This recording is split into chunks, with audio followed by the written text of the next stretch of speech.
Man is a machine controlled by his thoughts and emotions. We are always angry, frustrated, sad, jealous, depressed, and sometimes a bit of everything.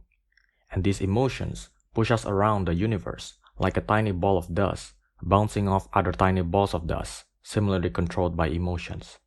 And when they clash, boom, road rage, running away from home, bar fights, office drama. We are slowly realizing the basic fundamental truth of our human existence, that we are damn freaking clueless about everything. Why we are here, what we are supposed to do, other than breathe, work, procreate, and repeat the whole thing in this vicious cycle of 365 days a year. It's such a struggle that some of us feel the need to celebrate the end of it with fireworks and stuff. Before we get back to day one again, obviously. Such is the state of our human existence, and we like to romanticize everything to cover up this depressing fact. What we call true love nowadays is often two lonely people desperately afraid of being alone for the rest of their lives, that they decide to imprison one another in a big comfy house, probably with a cute doggo to make it more bearable and a few more kids to make it seem all worthwhile. Soon enough, when one finds out that love is a bit overrated and everything's actually a sham created by storytellers, writers, and other hopeless romantics who are only more talented than himself in bringing their idea of romance alive, he either pulls out the divorce papers and shoves it down the other's throat, or stays married while having an affair with someone else. We are merely innocent little cosmic subjects, ruthlessly exposed to external powers beyond our comprehension, that blow whichever way the wind of the moment blows. One day we declare the goals of cutting down some weight. Then we think of multiple ways on how to achieve that. Going to the gym 4 times a week, no more eating outside, saying no to meat, declaring fast food is garbage. There's a sudden influx of energy. Everything seems possible. It all seems too easy to be true. The next day, we don't even remember that guy saying all that stuff. A gym membership suddenly seems like a hassle. That McFlurry on top of a triple cheeseburger becomes too hard to turn down. The big plan is derailed in less than 24 hours. You are back to where you were before, totally convinced that there is always the next day to turn things around. But the next day, you would say the same damn things all over again. For eternity, we say lots of different things that contradict one another, because there's this thing that we haven't taken into account yet, is the contradictory nature of our desires. According to the Buddha, aka Siddhartha Gautama, desire is the root of all evil. It's basically the source of your unhappiness.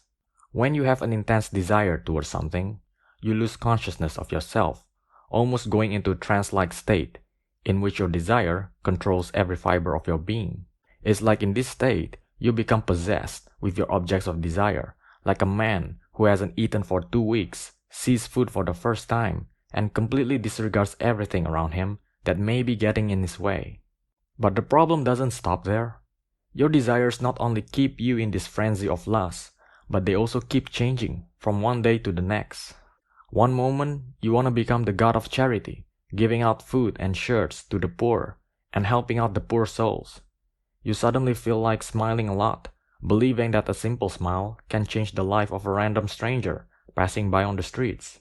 The next, it's meh, what's the freaking point of all that? I sure as hell don't want to be smiling around like a total jackass.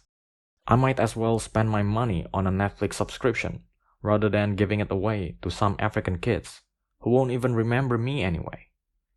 Then we are back to the same old ways, constantly switching back and forth between multiple personalities, with different motives and agendas. The Buddha once said, a reincarnation into the next life is on the cards for everybody. This discovery makes everybody so happy and relieved that the time wasted in this life, blindly chasing one form of pleasure after another, isn't completely in vain, because guess what? There is always the next lifetime. Well, if people can truly open their eyes and begin to realize that what they've been up to till now is chasing shadows, they probably wouldn't want any more of the same shit and get down to brass tacks right away. In any human endeavors of making a change, a constant struggle between two opposing forces is always present. The positive force that acts as the initiative to bring about the desired change, as well as the negative contracting force, which is the inertia pulling him down to his original state of being. The positive force is always filled with great optimism and energy. It's the first day of school when the teachers, the classmates, the uniforms, the whole environment, and everything else are new. It's the moment of enthusiasm just before the takeoff, when looking up at the sky, we see infinite amount of possibilities. The negative force is much trickier. It's the moment right after takeoff, when gravity starts to act upon you and try to bring you down with all its might back to Earth's surface. It's the whole internal movement of the human mechanism trying to prove you're making a big mistake, mainly not because it is, but for the simple reason it freaking hates change. The new knowledge any human organism acquires means it would then need to change in order to align itself with the newly acquired information. Thus, the strong reaction towards the possibility of change. If the upward thrust is stronger than gravity, the spaceship will eventually be able to release itself from the atmosphere and enjoy the freedom from its pull. If the pull of the inertia is stronger, however, the opposite will take place. It will crash down back to Earth, possibly with nothing left in the tank to get back up and running again. These are the two choices we humans are confronted with every time we try to change ourselves. A thermostat acts as a means of maintaining and regulating the air temperature of the surrounding room. When the temperature falls below the desired level, the heating system is automatically turned on, bringing the temperature back up again. When it finally reaches the desired level, the heating then stops until the temperature drops again and begins the next cycle. A human organism works exactly in the same manner. The whole human mechanism has an inbuilt thermostat that monitors and regulates whether too much change is desirable. If you desire a big change in your life, like moving to a countryside, it will bring all the necessary casework on why making such a change is a huge mistake. It's no fun in the country. You'll be fucking bored with the bleating of the sheep. And don't forget the tiny little pleasures that quietly crush your spirit over time. The seduction of the entertainment industry, designed to keep you entranced and brain dead, making you forget all your dreams away. And before you know it, you're back to the old city life, surrounded by concrete and steel. And you feel just fine. Look, everybody is doing the same thing. I am fine. This is exactly the thermostat working within you. Every time it encounters a change in environment, it does everything necessary to go back to the status quo. Every time you try to make a positive change, the thermostat will tell you, "You're being stupid, honey." Making a change is freaking hard.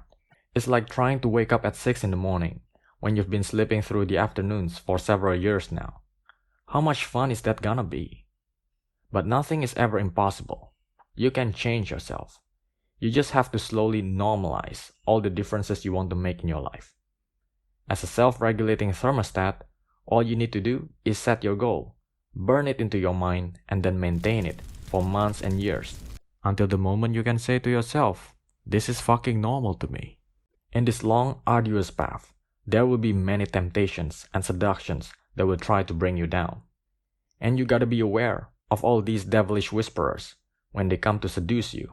It could be as simple as saying "fuck no" to a bag of chips when you're trying to cut out junk food from your life. The big fat inertia of your old life might seem too big at first. Just like the big old spaceship, the initial gravity is often the most difficult to overcome.